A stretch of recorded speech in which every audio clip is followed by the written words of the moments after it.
Hey YouTube, it's Troy here. This is my air door actuator story in my 2011 Chevy Traverse.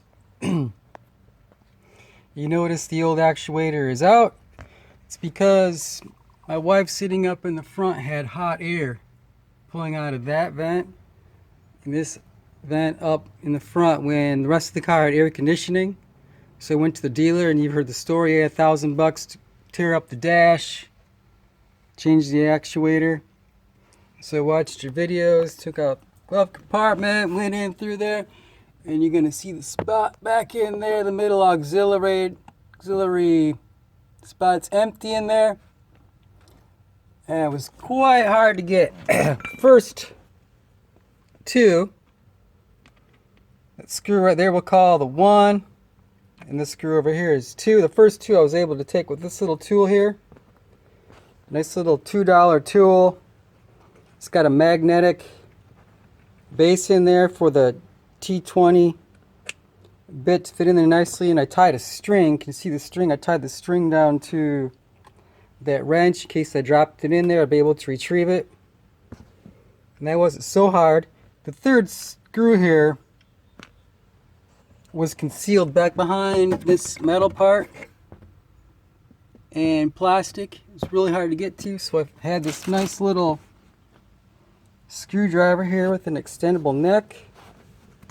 Just transferred that bit to there, and I'm not sure if you're gonna believe this, but without drilling a hole, this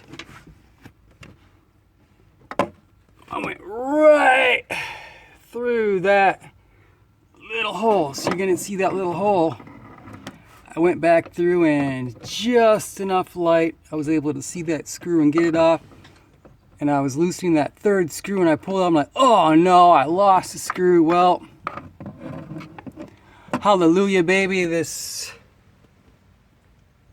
bit, if you take a look at it, I could take it out and even get it to stick today.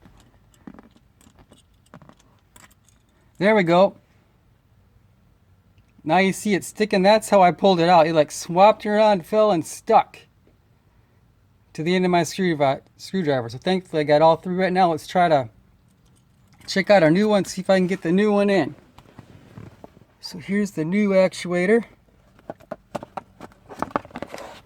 Got it at O'Reilly's for about 50 bucks.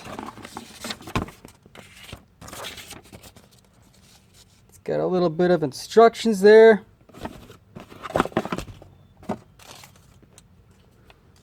And there's the new one. Looks like it all should line up.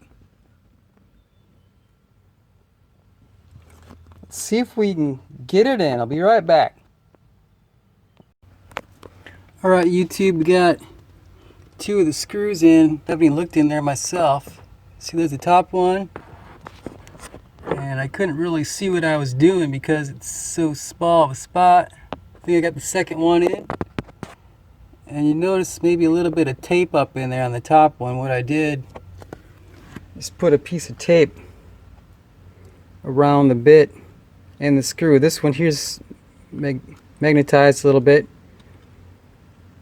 but still I'm going to wrap a little bit of piece of tape around there and then try to slip it through that little tiny hole in there to get the third one. Alright, we'll see if it works.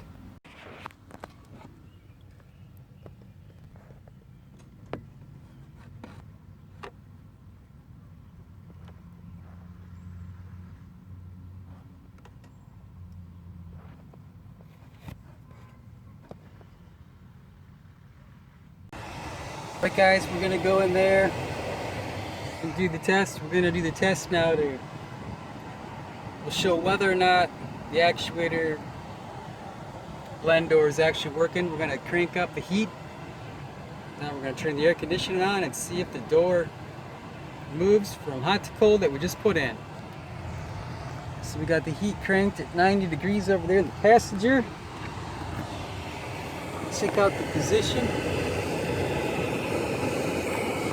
You can see the position there. That notch, it's all the way up. for about 10 o'clock. Now let's turn the air conditioner on. Crank the temperature down. There we go. She's turning to the right. It's about 2 o'clock.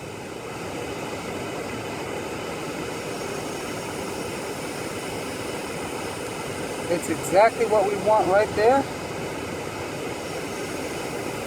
So I just need to get that air conditioning charged in the car. And hopefully my wife will be cool. Thanks a lot for all your help, everybody out there, sharing information. I've been contemplating fixing this for about 2 years until finally it's getting really bad and hot. So have a great day. Thanks for watching. Bye.